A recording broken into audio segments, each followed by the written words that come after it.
आप सभी लोगों को मेरा नमस्कार। आज वीडियो के इस पार्ट में मैं आपसे महिलाओं से जुड़ा हुआ एक कानून शेयर करूंगा। इस वीडियो के माध्यम से महिलाएं ये जान पाएंगी कि उनको भारतीय कानून में किस प्रकार से उनको एक जबरदस्त एक उनके फेवर में ऐसा कानून है कि अगर उनके साथ कोई हिंसा हो रही है, कोई उनके साथ प्रताड़ना की घटना हो रही है, तो किस प्रकार से वो इससे बच सकती हैं। ये कानून न केवल उनको संरक्षण प्रदान करता है बल्कि इसके साथ साथ उनको कुछ ऐसे अधिकार भी देता है जिसकी वजह से मुझे ऐसा लगता है कि अगर महिलाएं इस कानून को जानें और समझें तो जिस प्रकार से देश में महिलाओं के साथ जो हिंसा और घटना होती है तो वो उसमें काफी हद तक कमी आएगी। साथियों, मैं आज चर्चा कर रहा हूं घरेलू हिंसा से महिलाओं का संरक्षण अधिनियम 2005।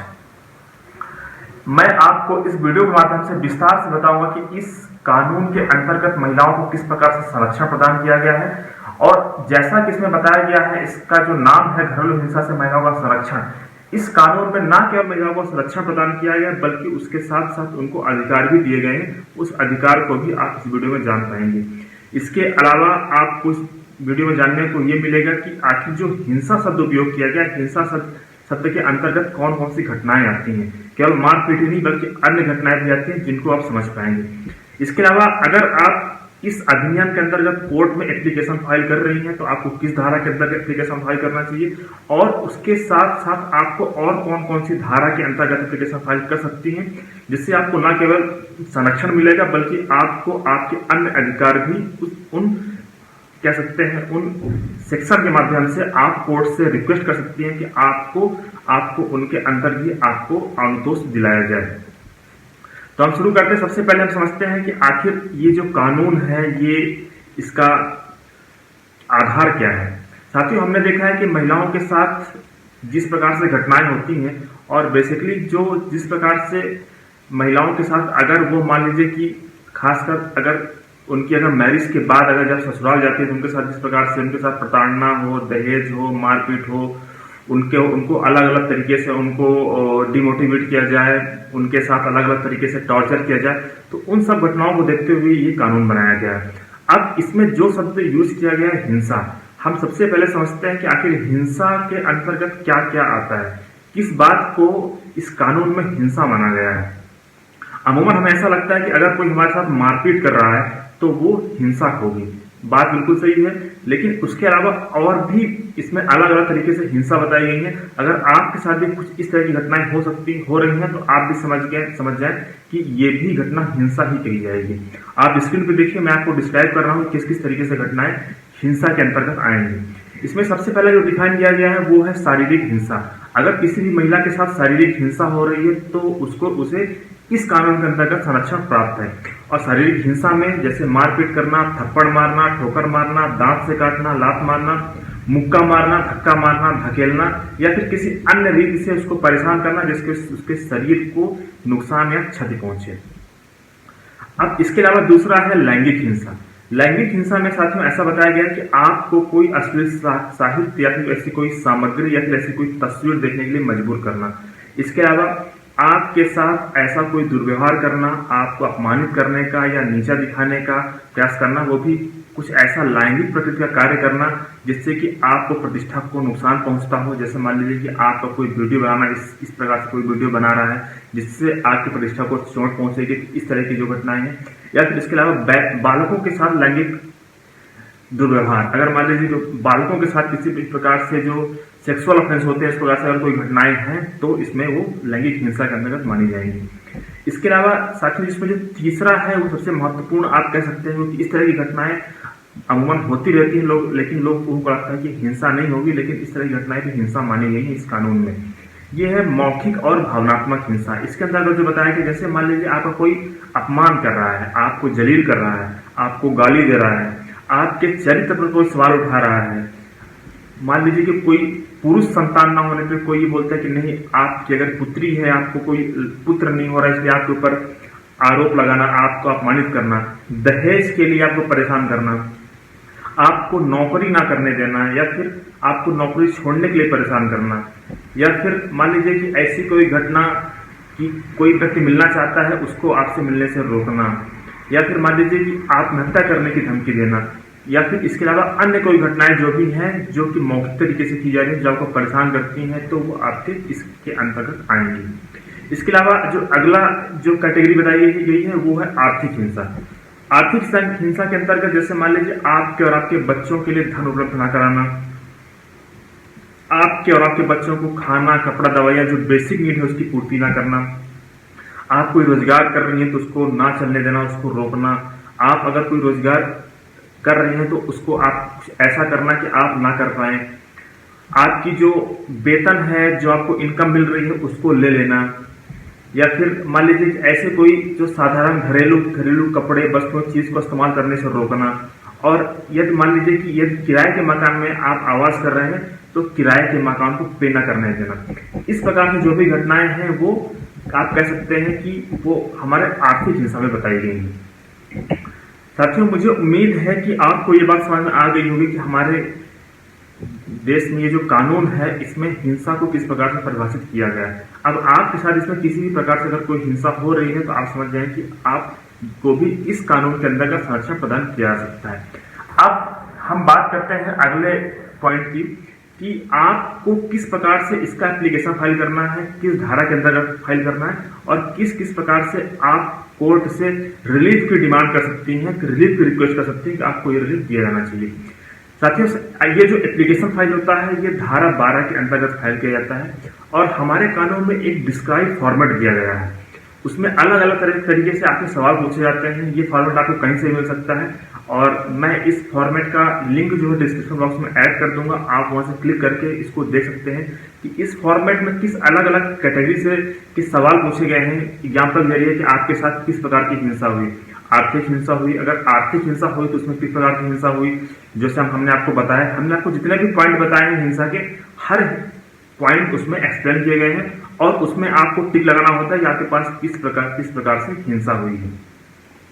अब इसमें जो एप्लीकेशन फाइल करना होता है वो धारा 12 के अंतर्गत फाइल करना होता है। हाँ, उसके अलावा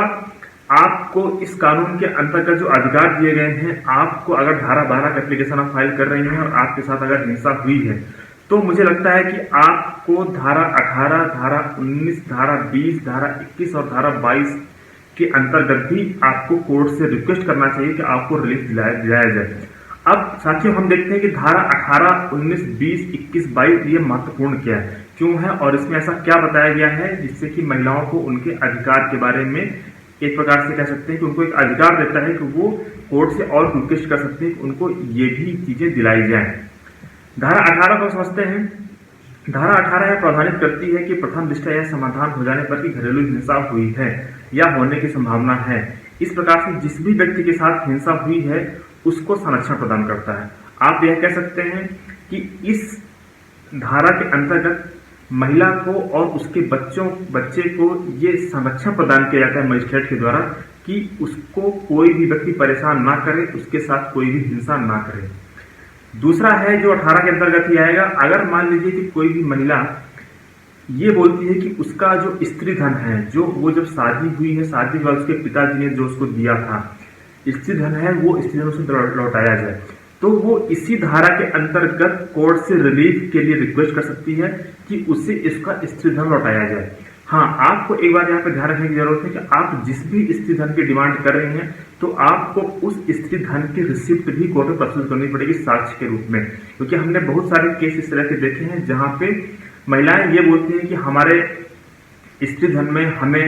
टीवी, फ्रिज, अलमारी, वॉशिंग मशीन या फिर आप कह सकते हैं कि इसके अलावा कुछ सोने के या फिर डायमंड के या फिर अलग अलग प्रकार से उनको ये ऑर्नामेंट दिए गए हैं, लेकिन उनके पास कोई प्रूफ नहीं है। कोर्ट ये उम्मीद करती है कि अगर स्त्री धन अगर आपको दिया गया है तो निश्चित तौर पर आपने जब सामान खरीदा होगा ये, तो आपको के पास रिसिप्ट जरूर होगी, तो आप कोर्ट में रिसिप्ट जरूर प्रस्तुत करें, जिसके आधार पर ही कोर्ट आप जिनको कह सकते हैं कि जो विपक्षी हैं, आपके हस्बैंड हैं, आपके सास ससुर हैं, देवर हैं, उनसे ये आदेश कर सकती है कोर्ट आपके जो विपक्षी हैं कि वो आपको ये लौटाएं। ये भी डिमांड आप धारा 18 के अंतर्गत ही कर सकती हैं। अब हम देखते हैं धारा 19 में क्या बताया गया है। धारा 19 में अगर कोई महिला किसी जगह पे रह रही है, कोई निवास कर रही है, तो वो ये डिमांड कर सकती है कोर्ट से कि वो जहां पे निवास कर रही है उस जगह को उसे इस्तेमाल करने से ना रोका जाए। इसका मतलब ये है कि मान लीजिए महिला किसी भी घर में रह रही है तो कोई उसे आकर के वहां परेशान करता है, कोई उसे रहने नहीं दे रहा है, कोई उसे इस तरह से कुछ एक्टिविटी कर रहा है जिससे उसे रहने में शांतिपूर्वक रहने में कोई दिक्कत आ रही है, तो वो डिमांड कर सकती है धारा 19 के अंतर्गत। इसके अलावा अगर मान लीजिए आपको ऐसा लग रहा है कि आप जिस हिस्से में रह रही हैं उस हिस्से में आपके पति या फिर उनके परिवार वाले उस हिस्से को वो मॉर्टगेज कर रहे हैं या फिर उस पर वो लोन लेना चाह रहे हैं, तो ये जो कानून है ये इससे भी रोकता है कि वो जहां पे वो महिला रह रही है, जो परेशान है, जो व्यथित है, उस महिला के रहने की जगह को लोन के रूप में या फिर मॉर्टगेज के रूप में उपयोग ना किया जाए। तो अगर आपको ऐसा लग रहा है कि ऐसा ही हो सकता है तो आप इसकी भी डिमांड कर सकती हैं। अब इसके अलावा जो धारा 20 है और जो धारा 22 है, ये दोनों धाराएं आप कह सकते हैं कि आपको जो फाइनेंशियल रिलीफ है वो दिलाती हैं। हम देखते हैं कि धारा 20 और धारा 22 में किस किस तरीके से बताया गया कि आप क्या क्या डिमांड कर सकती हैं।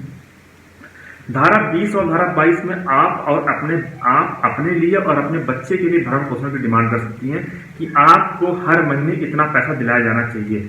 जैसे मान लीजिए आपके हस्बैंड कहीं जॉब कर रहे हैं तो आप कोर्ट में बता सकती हैं कि उनकी सैलरी 30, 40, 50,000 है, इसलिए आपको 15, 20,000, 10,000 इतना आपके और आपके बच्चे के लिए भरण पोषण दिया जाना चाहिए। कोर्ट से आप रिक्वेस्ट कर सकती हैं और कोर्ट अवार्ड भी करती है। दूसरा आप जो रिक्वेस्ट कर सकती हैं कि आपको जो मेडिकल फैसिलिटी है वो दिलाई जाए, उसका पैसा दिलाया जाए। इसके अलावा आपको अगर मान लीजिए आपके साथ कोई मानसिक प्रताड़ना हुई है, आपको भावनात्मक रूप से आपको कष्ट हुआ है, तो आप उसके लिए भी डिमांड कर सकती हैं कि आपके साथ जिस प्रकार से परेशान किया गया है उसके एवज में आपको 40,000 रुपये, 50,000 रुपये, 1 लाख रुपये दिया जाए क्योंकि आपको इतना भावनात्मक नुकसान पहुंचा है। इसके अलावा अगर आप मान लीजिए कहीं जॉब कर रही थी, कहीं कोई रोजगार कर रही थी, उसको अगर किसी ने नुकसान पहुंचाया है, आपके पति या आपके ससुराल वालों ने, तो आप उसके लिए भी कंपनसेशन की डिमांड कर सकती हैं कि आपके इस व्यवसाय को, इस जॉब को उनकी वजह से आपको छोड़ना पड़ा है, इसलिए आपको उसके बदले में इतना कंपनसेशन दिलाया जाए। इसके अलावा अगर आपकी किसी संपत्ति को उन्होंने नुकसान पहुंचाया है जहां आप रह रही हैं, या फिर आपकी कोई प्रॉपर्टी है, आपकी खुद की कोई चीज है जिसको वो नुकसान पहुंचा रहे हैं, जिसको वो